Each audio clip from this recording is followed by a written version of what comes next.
Hello and welcome to some more Crusader Kings free content. This video features more information released by the USG article.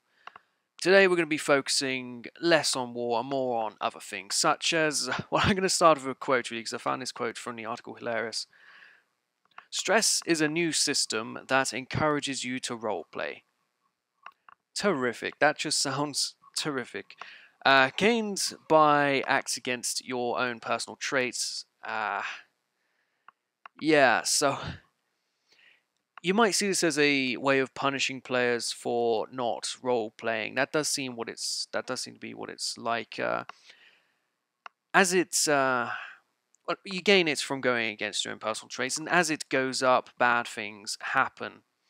The quote in this article states that reaching max may cause insanity. My initial reaction to this was, I hope there's a way to turn it off, because whereas it does sound fun, it does sound like something I would want to play with in Iron Man mode. It also seems like something a lot of people might find frustrating. A lot of people they don't like, they play the game to paint maps or create dynasties or whatever. They don't necessarily play to roleplay to the character. I'm not sure how fast this bar will fill up, how easy it is to fill up, but it would be nice if it's something that can be turned off. Maybe if you turn it off, it's no longer an Iron Man compatible game, because there might be achievements related to the stress mechanic. As for an actual mechanic, it doesn't sound bad. It just sounds like something that non-role players might not appreciate. I think I would like it a bit more. So it's kind of interesting. I would like to know if they have other traits in this regard. Maybe if you are a more charitable player who's always giving out gifts, maybe that way you can gain the charitable trait. I'm not sure that is in Crusader Kings 2. You have the charitable trait, but I don't know if it actually is gained by giving people gifts, which it would make sense if it were. It seems like your choices in the game might affect your character in that regard, which with this stress mechanic or with a charity mechanic, with a gregarious mechanic, maybe you want to host feasts more often, you become more gregarious on a bar. That could be interesting to see into. Another element of the game touched upon by the articles here is that intrigue is greatly expanded and will be using a system of secrets, favors, and basically the ability to blackmail and gain leverage over other characters, whether they be above or below you in the feudal hierarchy. This sounds very interesting. Of course, the intrigue does exist in Crusader Kings 2. You can blackmail, you don't exactly blackmail vassals, but you get the pop-up saying whether or not you want to blackmail a vassal to keep them out of factions. It's not in depth at all. It seems by with intrigue being expanded, you would personally get actual dirt on characters, which might affect you if you are a man who likes to go around seducing other women. People might find this information and try to use it against you, which I do believe is in Crusader Kings 2, but it costs like 2 gold to get rid of. It's not very in-depth at all. It just seems that everything's going to be expanded upon, and I do like the idea of that. What I do not, however, like the idea of is the AI being able to spam this. If you have a massive empire with lots of vassals, and each vassal has these ticks to start investigating on their, their overlord. If you're a kind of player who might be out there trying to have some fun and doing some unique things, it might lead to spam from the AI, which might just be too much stress to want to bother playing through. So it'll be interesting to see how they implement it.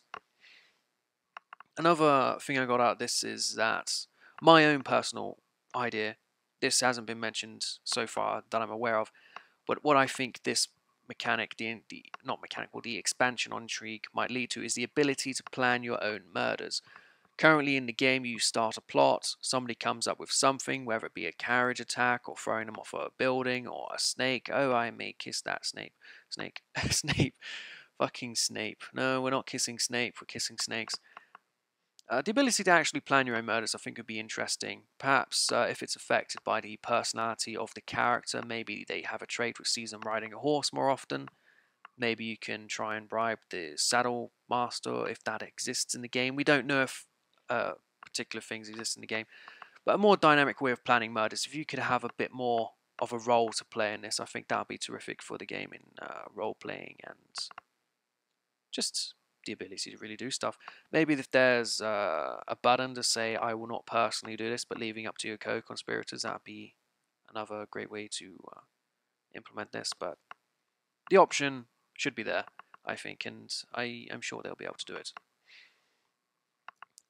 Something else we have learned about from these articles is that clothing will be easier to identify rank and wealth. The materials will have a variation, and we'll come back to it later, but props have been mentioned. So that will be that'd be nice if you can immediately look at someone and say, ah, this is obviously a wealthy individual. I must try and marry their daughter. It's just dynamic portraits. I'm a huge fan of. I've always been a huge fan of, and it looks like we're going to be getting it with clothing at least.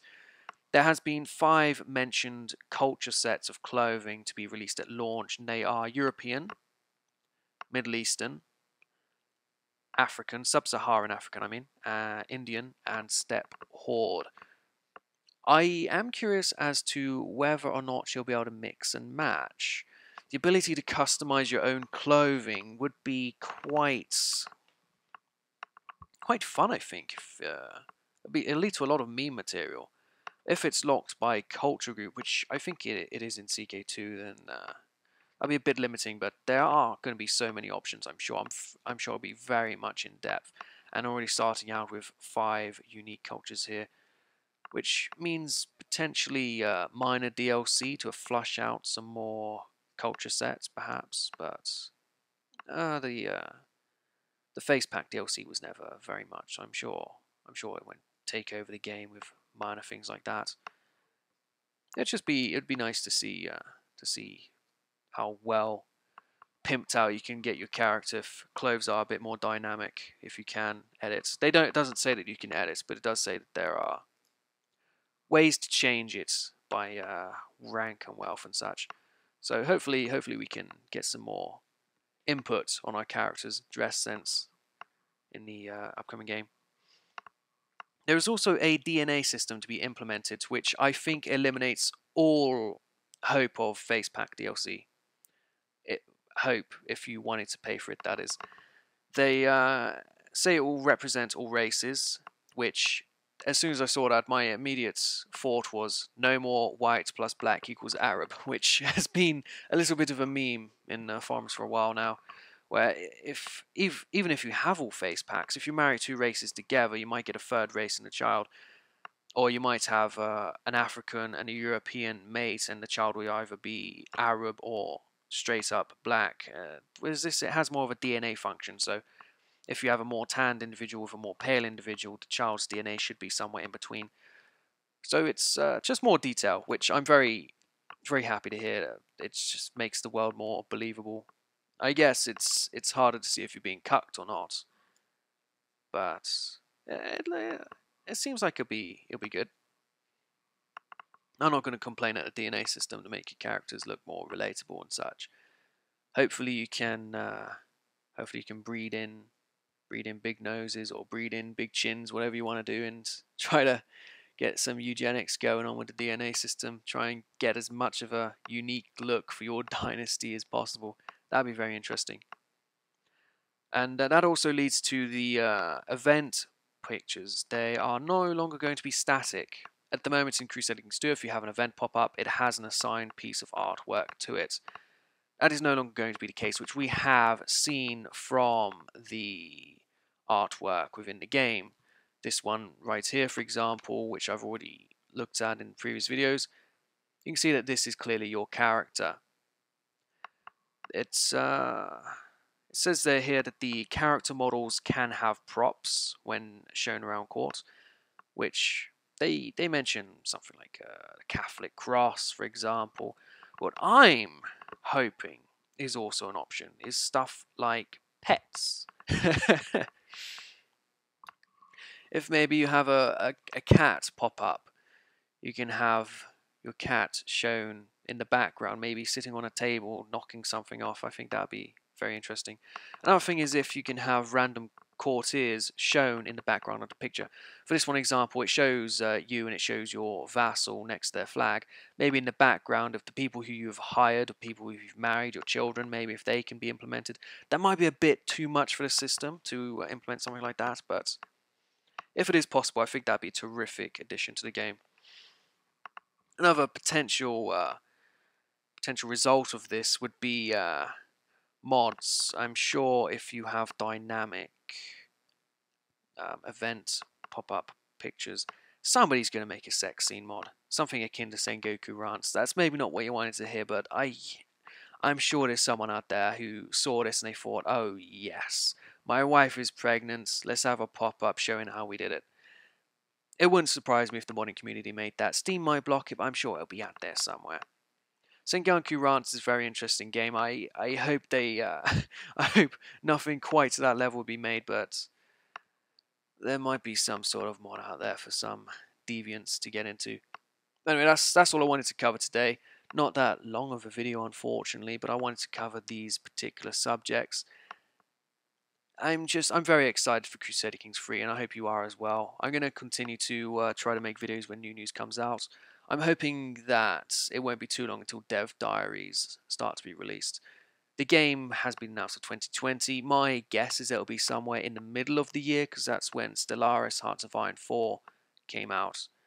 So hopefully it's somewhere around the middle of the year. We'll get a good half a year to 9 months of good content, Dev Diaries, and closer towards the release, Dev Multiplayers, which hopefully doesn't spoil too much. There will be a beauty to seeing the game for the first time when you're playing it, but I'm sure they'll do Dev Multiplayers, and we'll get to see a lot more in depth this intrigue, because we know what the staff over there are like. They'll be intriguing and plotting against each other, trying to cuck each other. It'll be absolutely hilarious. So I'm looking forward to that. I haven't managed to see anywhere where the Dev Diaries have been announced, but I'm hoping not soon. I'm hoping very soon, not too long away in the future.